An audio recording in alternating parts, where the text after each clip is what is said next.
Côte d'Ivoire, on ne peut pas se cacher derrière un prétexte judiciaire pour menotter politiquement des adversaires, affirme Blé Goudé.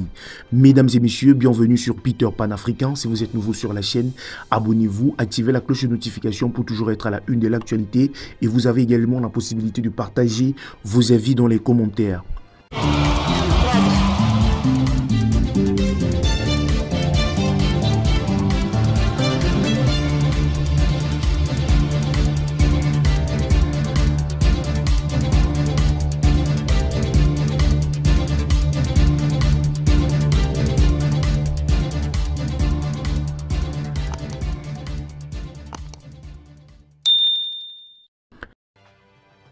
Alors que la Côte d'Ivoire se prépare à l'élection présidentielle de 2025, la question de l'exclusion de certaines figures de l'opposition continue d'alimenter les débats.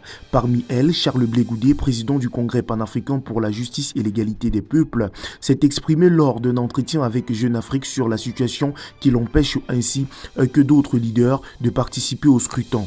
Il a estimé qu'on ne peut pas justement se cacher derrière un prétexte judiciaire pour menotter politiquement des adversaires. Blé Goudé, Laurent Gbagbo et Guillaume Soro sont tous trois absents de la liste électorale en raison de leur démêlés judiciaire. Une situation qui les rend de facto inéligibles justement et les exclut de la course à la présidence. Dénonçant cette exclusion qu'il juge arbitraire, Blé Goudé a affirmé « J'ai été condamné à 20 ans de prison en décembre 2019. Une condamnation par contumace que j'estime politique. C'est d'autant plus contestable que j'ai été acquitté justement par la Cour pénale internationale pour les mêmes faits liés à la crise préélectorale de 2010-2011. Et c'est ce qui m'empêche justement aujourd'hui d'être inscrit sur la liste électorale. » Malgré ces multiples démarches en vue d'obtenir une amnistie, Blé Goudé regrette l'absence de réponse des autorités ivoiriennes. Rencontre avec les autorités, courrier officiel, appel public.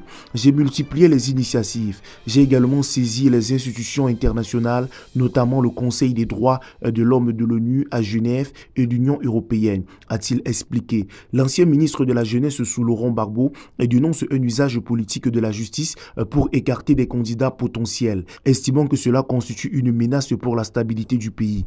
On ne peut pas justement se cacher derrière un prétexte judiciaire pour menotter politiquement les adversaires, a-t-il martelé. Une menace pour la démocratie ivoirienne?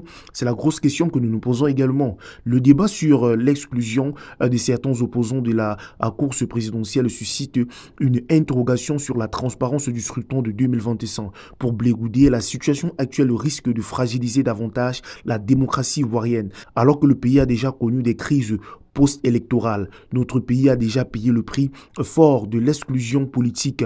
Notre rôle est de nous structurer, de nous préparer et d'aller à la rencontre des Ivoiriens pour leur présenter notre projet.